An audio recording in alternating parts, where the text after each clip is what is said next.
Welcome to Godless and Grounded. At first glance, atheism and agnosticism might look like two words pointing to the same idea, but they actually represent two different approaches to belief in gods and the question of knowledge.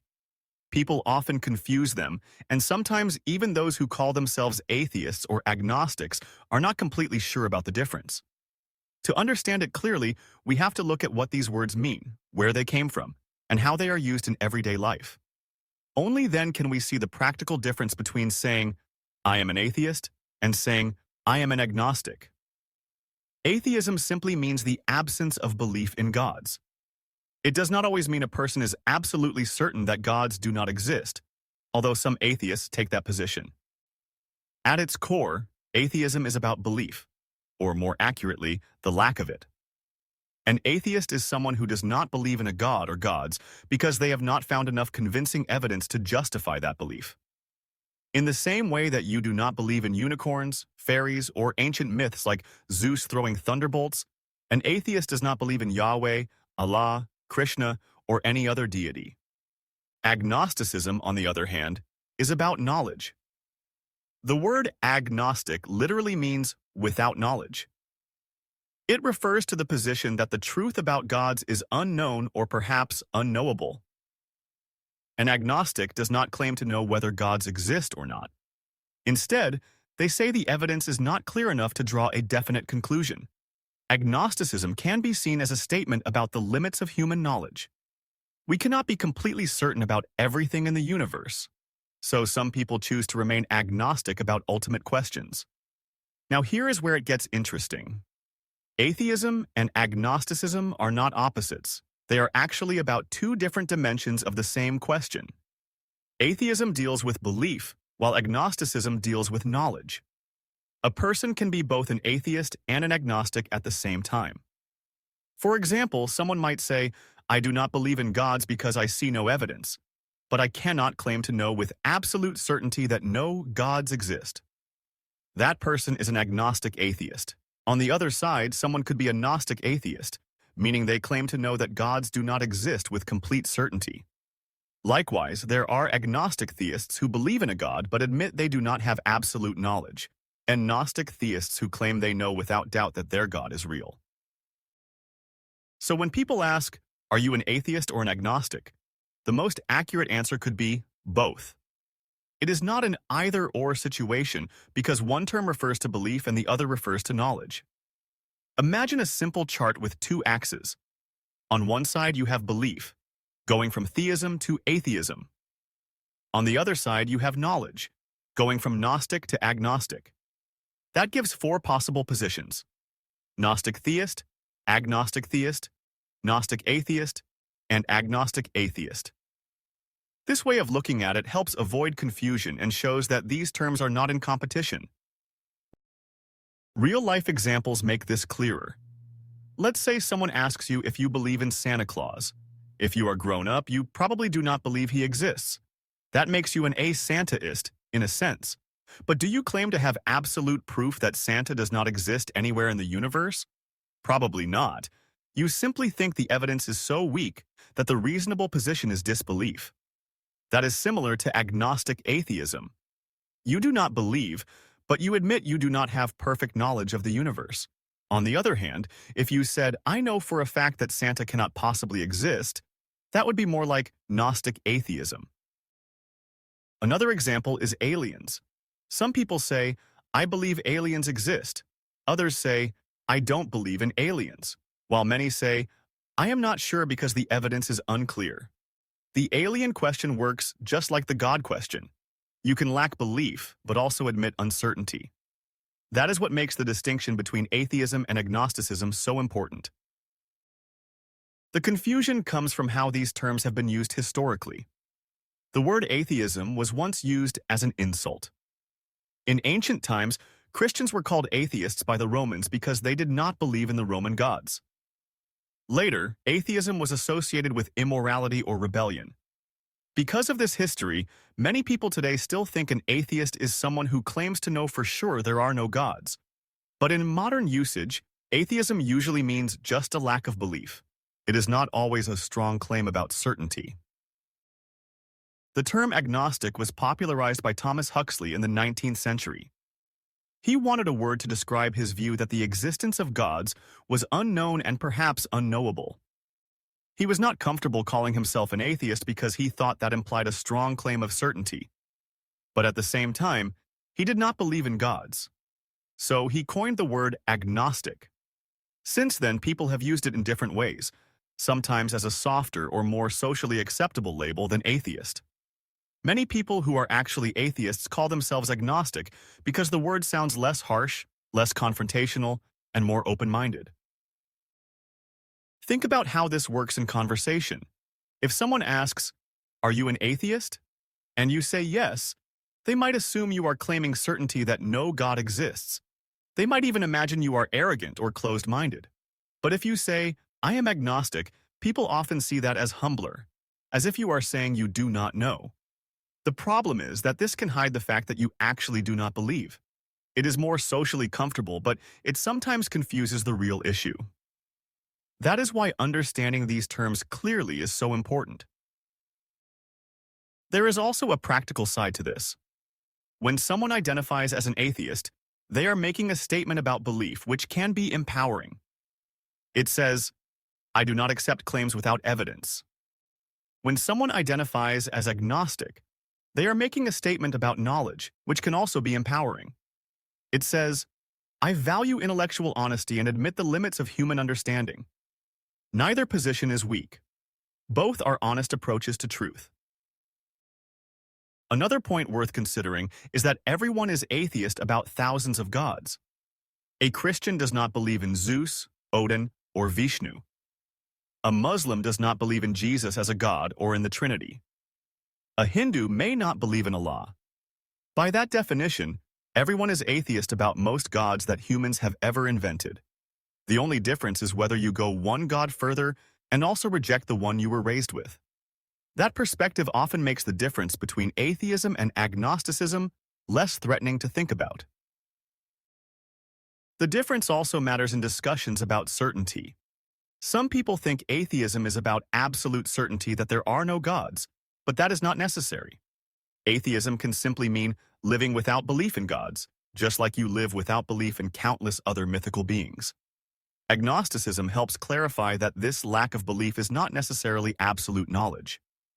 It is a recognition of uncertainty. Together, they form a position that is both strong and honest. Disbelief until evidence is provided, with openness to changing if convincing evidence ever appears. Philosophically, this makes sense. Knowledge requires justification, truth, and belief. You cannot truly know something unless you have good reasons and evidence. When it comes to gods, we do not have that evidence. That is why agnosticism is the most accurate position on knowledge, but belief is different. You can choose to believe without evidence, as theists do, or you can withhold belief until evidence is given, as atheists do. The combination of atheism and agnosticism is the most rational, because it avoids both blind faith and arrogant certainty. We also have to address why this distinction matters beyond definitions. The labels we choose affect how we think and how others see us. When someone says, "I am an agnostic," it sometimes gives the impression that they are undecided, still thinking, or unwilling to commit. But often, those same people are actually atheists in practice because they live their lives without belief in gods. They just do not want the social backlash that comes with the word atheist. In that sense, the distinction is not just philosophical but also social and cultural. Throughout history, people have been punished, excluded, or even killed for being atheists. Even today in some countries, atheism is treated as a crime. Because of that, many people feel safer calling themselves agnostic. It allows them to express doubt without facing as much hostility. But from a logical standpoint, atheism and agnosticism can and often do overlap. The difference is more about how you present yourself than about your actual position. This becomes clear in debates about morality. Some argue that without gods, morality cannot exist. Atheists reject this because they do not believe morality depends on a divine being. Agnostics may also reject it, but they frame it differently, saying, "We cannot know for sure, but we see no evidence that morality comes from gods." Both positions lead to the same conclusion. Morality is human, not divine. The difference lies only in how firmly you express your lack of belief or knowledge. When you think about your own position, the key questions are, do you believe in any gods? Do you claim to know for sure whether gods exist? If your answer to the first question is no, you are an atheist. If your answer to the second is also no, you are an agnostic. That makes you an agnostic atheist, which is the most common position among non-believers. It is simple, logical, and honest. The reason so many people get confused between atheism and agnosticism is that they are often used in casual conversation without precision. Most people are not philosophers, so they use words in loose ways. For example, someone might say, "I am agnostic," when they really mean, "I do not believe in gods, but I do not want to sound too certain." Another person might say, "I am atheist," but then add, "I do not know for sure." Both people are expressing similar ideas but using different labels. This shows how the social meaning of these words can be different from their strict philosophical meaning. To untangle this, we can think of belief and knowledge as two separate questions. The first is, do you believe in any gods? The second is, do you claim to know for sure whether gods exist? These questions are independent. You can believe without claiming knowledge, or you can lack belief without claiming knowledge. When you answer both questions honestly, you get a clear picture of your position. That picture might not fit neatly into the way society uses labels, but it is the most accurate description of where you stand. In real life, most atheists are agnostic atheists. They do not believe in gods, but they also recognize that absolute certainty is rare. For instance, you probably do not believe in the tooth fairy, but would you claim to know with absolute certainty that no such being exists anywhere in the universe? Probably not. You simply live your life as if it does not exist because there is no evidence. That is the same with gods. We live without belief because belief is not justified, but we leave open the logical possibility that evidence could appear, even though it never has. This brings up another interesting point. Atheism is often portrayed as a belief system, but it is not. Atheism is simply the absence of belief in gods. It is like not collecting stamps. If someone asks what your hobby is and you say, "I do not collect stamps," that is not a hobby. In the same way, atheism is not a belief system, but rather a lack of one specific belief. Agnosticism, likewise, is not a worldview but a statement about knowledge. Together, they describe a position of withholding belief until evidence is presented. Another factor is how these terms affect identity. Some people are more comfortable with the label agnostic because it feels less confrontational. In societies where atheism is stigmatized, calling yourself agnostic can feel safer. It sounds open-minded and non-committal. But at the same time, it can obscure the fact that you live your life as an atheist. If you pray, go to church, or worship, you are living as a theist. If you do not, you are living as an atheist, whether or not you call yourself agnostic. The label is less important than the reality of how you live and what you actually believe. This is why Richard Dawkins, in his book The God Delusion, described a spectrum of belief. On one end is absolute certainty that God exists. On the other is absolute certainty that God does not exist. Most people fall somewhere in between. Few people claim absolute certainty either way. Most theists have some doubts, and most atheists admit the logical possibility of being wrong. But in practice, we live according to where we lean. If you live without prayer, worship, or belief, then you are functionally an atheist, even if you prefer the softer word agnostic. The distinction also matters in debates. When a theist argues against atheism, they often attack a straw man by claiming atheists are arrogant for saying they know for sure there is no God. But most atheists do not make that claim. Most are agnostic atheists who simply lack belief. By clarifying this, atheists can avoid being misrepresented. The proper response is, "I do not believe because I have not seen evidence. I do not claim absolute knowledge." This is a position of humility, not arrogance. It respects the limits of human knowledge while still rejecting unsupported claims. Historically, the idea of agnosticism has played an important role in philosophy. Socrates famously said that true wisdom comes from recognizing how little we know. He admitted his ignorance, which made him wiser than those who claim to know without justification. This spirit of intellectual humility is at the heart of agnosticism. But Socrates also lived without belief in the traditional gods of Athens, which made him something like an atheist in practice. His example shows how the two positions can blend. If we look at science, the connection becomes even clearer. Scientists rarely claim absolute certainty. Instead, they say the evidence strongly supports this conclusion. Gravity, evolution, and the germ theory of disease are not absolute certainties, but they are so well supported that we treat them as facts. In the same way, atheists often say, the evidence strongly supports the conclusion that gods do not exist. That is not arrogance. It is simply proportioning belief to the evidence. Agnosticism keeps us honest by reminding us that even the strongest scientific theories remain open to revision.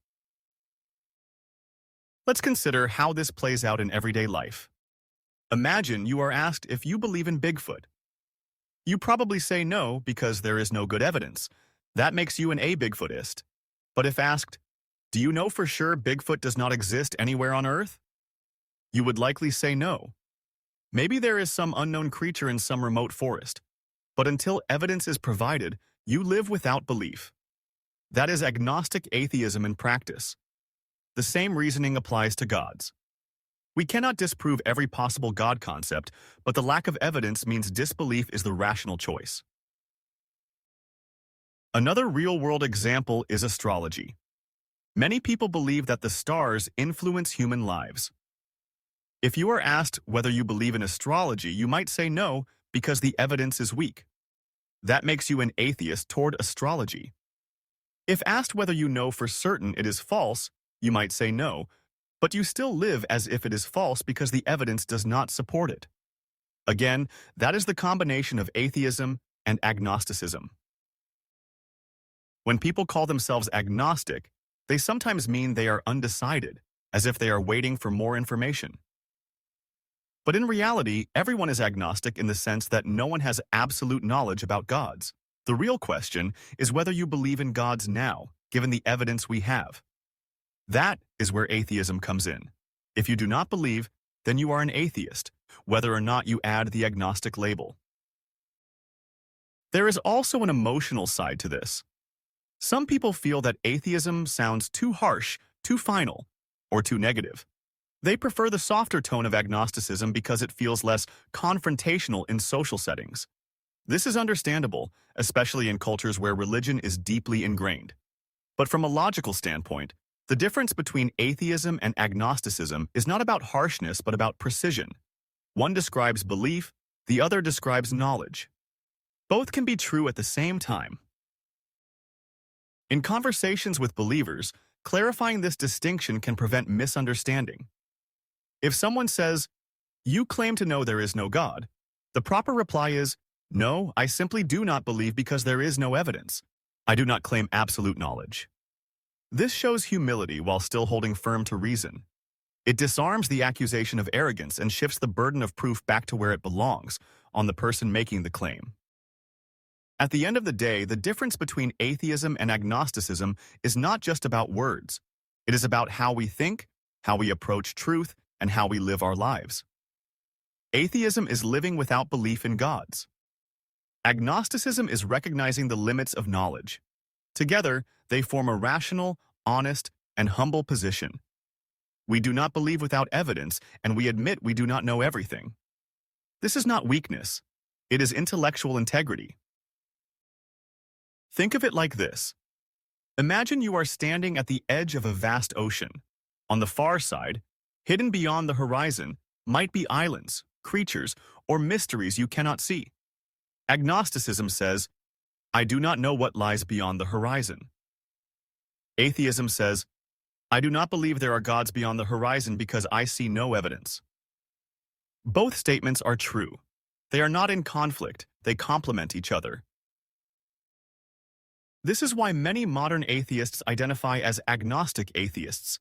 It captures both the lack of belief and the humility of uncertainty. It avoids the false choice between arrogance and indecision. It says, I do not believe, but I am open to evidence. That is the most honest position a person can take in the search for truth. In summary, atheism is about belief, or the lack of it. Agnosticism is about knowledge, or the lack of it. You can be one, the other, or both. Most non-believers today are both agnostic atheists. They do not believe in gods because there is no evidence, but they also admit they do not know with absolute certainty. This is a position of reason, humility, and intellectual honesty. It reflects the reality that we live our lives based on evidence, not on unsupported claims. And if convincing evidence ever appeared, we would be open to changing our minds. That is the real strength of combining atheism with agnosticism. So when someone asks, are you an atheist or an agnostic? The most accurate answer may be both. Because disbelief and uncertainty can exist together. And in fact, that is the most rational way to face the big questions of existence.